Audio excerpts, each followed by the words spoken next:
How's it going, everyone? We're here actually in a house. Yay! For a change. We're house sitting in Brisbane at the moment. So we thought we'd quickly chat about how best to plan your trip around Australia in regards to which way to go, where to be at certain times, and how to make sure you don't miss out on anything important. But first, make sure you hit that subscribe button down below and leave a comment on this video. It would be very appreciated. So we left in June 2022, and because it was winter in Perth, we really only had one way to go, and that was north. We kind of deliberated quite a bit on which way we should do it, whether we should just do a full circle around Australia or whether we would miss things doing that, and whether we had a long enough time up the north of Australia, because you want to be in the northern part of WA, Northern Territory and Queensland in those middle parts of the year. For those areas that Joseph just mentioned, you don't want to really be up there before May, and you probably want to be getting out of there by September. That's because obviously it's extreme weather up there during summer. So in May, even up around the NT, a lot of the swimming holes are still closed because of the crocs due to the wet season. So you really need to make sure you're not getting up into those areas too early because of the crocs. It's still wet, it's humid. Bugs as well, it's pretty uncomfortable. So that's why you need to kind of have that top part of Australia from May to September. And it's not a very long time, it's actually quite a short window, right? Especially because there is massive travel it's a long distances way between those places. Yeah, correct. So you also need to do some research into pretty much where you want to spend your most time. Because we left in June, like Josh said, we knew we wanted to do the Gibb River Road, and obviously that is a window within that period, and that was high on our bucket list. We knew we wanted to do about a month in the northern part of WA. Yeah. So we figured that we weren't going to be able to, doing what Megan just said, we weren't going to be able to do both all of WA, NT and all of the top of Queensland in that one window within 2022. Yeah. Therefore we decided we're going to be leaving in June, so probably a bit later than you should leave from Perth. Yeah, if you wanted to do it, like you're saying, in a circular motion of doing those states, or if you've only maybe got a year doing your lap. Yeah. So you would need to probably leave Perth definitely before May.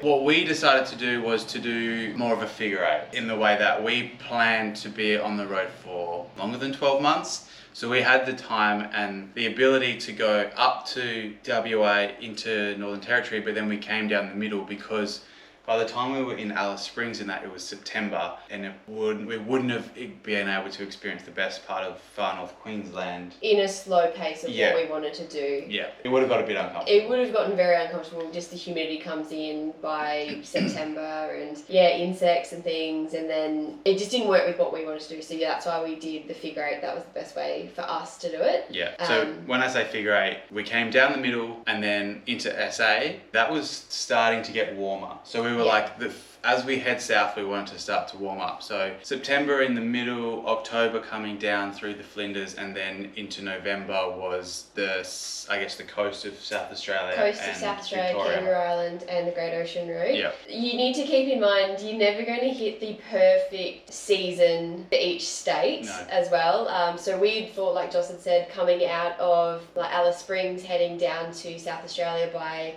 September, October, we'll be like, yay, it's going to be summer. We'll be able to get some warmer weather in, maybe go to the beach and things like that. But it was pretty unseasonable at that time of year. It was a lot of flooding, so we actually came into a lot of wet weather, a lot of storms, pretty consistently for a whole month or two. Yeah. So as best you plan, like what we're saying, to hit the states at the best time of year, it will go wrong. It will always go wrong. I guess we just tried to give ourselves the best chance of the nicest weather. Yeah, what we did, but also a tip if you're wanting to do Tasmania. So that's obviously a very cold climate. So the best time down there is we went down end of November, and we had all December and January down there. But I would say the season you could go down there from would be November to probably March. To get the best season, the best weather. So we had a lot of beautiful days. Some I think even had 30 degrees. But then also we camped in the snow in December. So Tassie's very unpredictable, but if you go down at that time of year, if you like the beach and the hiking, that's the best time to do it because you'll get clearer days. Yeah. And it's also down there during that summer months of like January, February. There's a lot of music festivals, there's a lot of food and wine festivals, which is really special to Tassie, wasn't it? Yeah. Because it's got a lot of produce down there. So that's another reason of maybe if you wanted to go down and experience that side of things. It is a lot busier during that time of year, but to keep in mind, obviously in Australia, our school holiday period is December, January, and Tassie is probably the best place we could have been for those school holidays just because of the amount of free camping. Yeah. We didn't get stuck of having to pre-book or missing out on campsites, and obviously didn't hit our pockets too hard because there's so much free camping. Mm-hmm. So that would be a massive tip as well, to go down there over December, January. So from Tassie we went back up into Victoria, and again that was in end of January, February.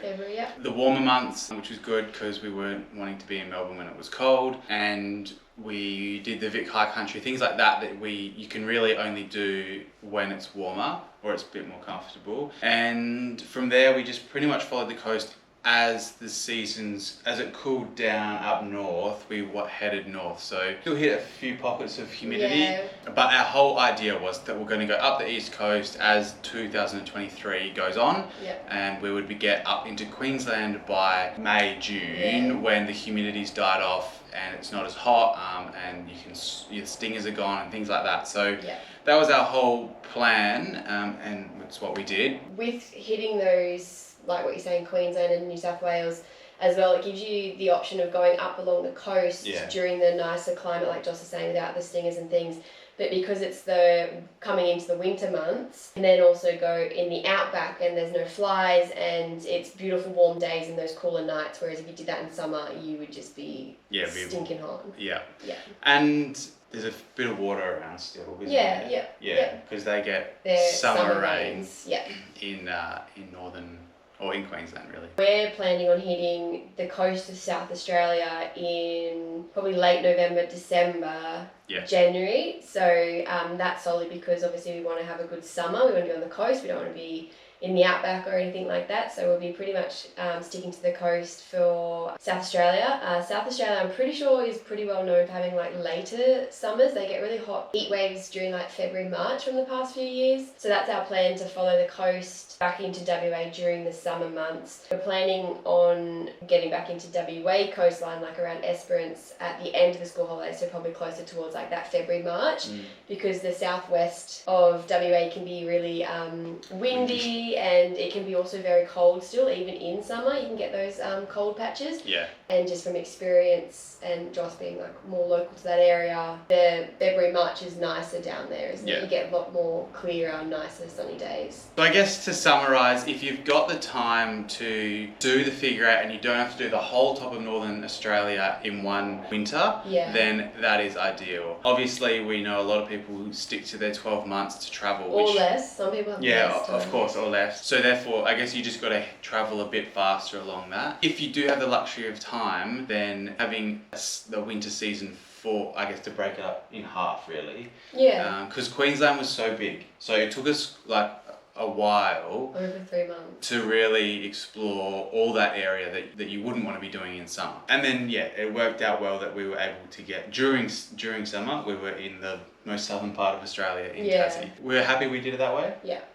It's a general rule of how Australia works, like especially if you're camping. So as a general rule, pretty much to summarise what we've been saying is, if you think of Australia with our Australian map, pretty much in line with like Coral Bay, Exmouth, that area of Western Australia. If you draw a straight line across the map, which would probably be in line closer maybe to like Hervey Bay, like Bundaberg area. So anything north of that band there, you would want to be there pretty much from May to September within that part of Australia. And then with the lower part of that, you would be there from September over the summer months until like April, May.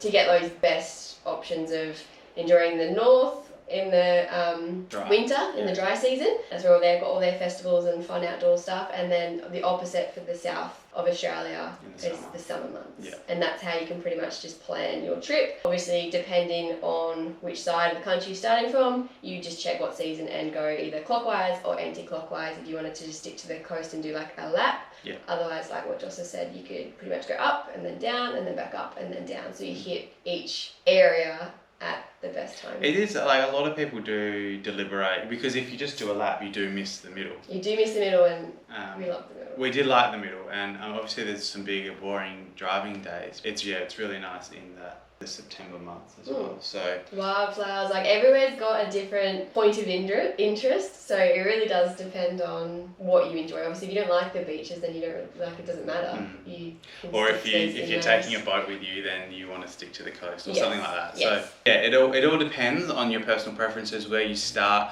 how long you have, and I guess ideally like what month you leave in, because Yes. if you're forced to leave in summer, you're going to want to stick to the south. Yes. Rather, if you're leaving in winter, but also it depends where you're leaving from. So Yeah. lots of things to take into consideration, but that's how we did it, leaving from Perth in winter.